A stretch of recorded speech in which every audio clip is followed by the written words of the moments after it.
сайн байна уу? Би бол хурдан мэдлүүдээ ихтэй бол царамууд техник юмнууд хийдэг байсан.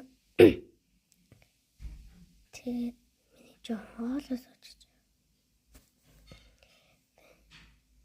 Тэгээд бол өнөөдөр би одооноос хэлж би нь бол би бичлэгээ тогтмол хийгээд явнаа. Тэгээд нөгөө бичлэгэн дээр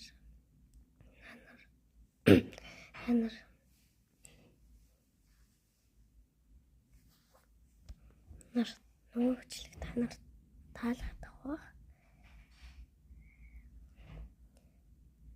Тэгээд та нарыг харахад би бол нэлээд болсон. Тэр үед би 5 настай тавьчлаа гэжсэн. Одоо бол 7-тоо тэвчлээ гэж байна. Тэр үед бол би маш муухай бичлээсэн мөлий. Би тэр үед бол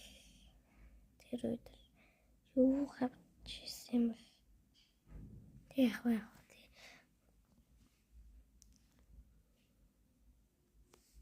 Гэтэ нөгөө яа гацж яриад байгаа вэ гэхээр энийг олон нийтийн өмнө ярих тамуу гэж би.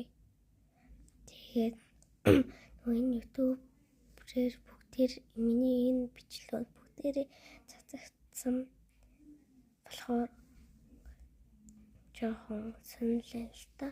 Миний байрны хүмүүс миний бичлэгийг шоол хүйтэй гэж бас айдаг байсан. Тэгэд бол бүртээгээд тагаа бүртээч юм бол миний хамгийн сайн найзсан гад байхаш. Гэтэ дэвлтэй юм ч болдог л. Би өөр нь үүлзэн шаргадаад миний нөлөө зугаасан ингээд хадад ингээд нулимас гараад идэв. Би өөр нь л шөнжөөгөө унтдээ. Хагас мөцсөн өдөр тэр 2 бичлэг оруулсан нийтдээ хагас мөцсөн тэр 2-2 нэмээд 4 бичлэг хагас мөцсөн өдөр оруулна гэсэн үг. Гэхдээ хайлтгүй баярт бэлдэж би нөгөө 7 хоногийн тэнд яг гой халуунаар бичлэг ингээ чихэр хэр авсныгаа та нарт харуулнаа. Тэгэд би энэтэй байна. Та нар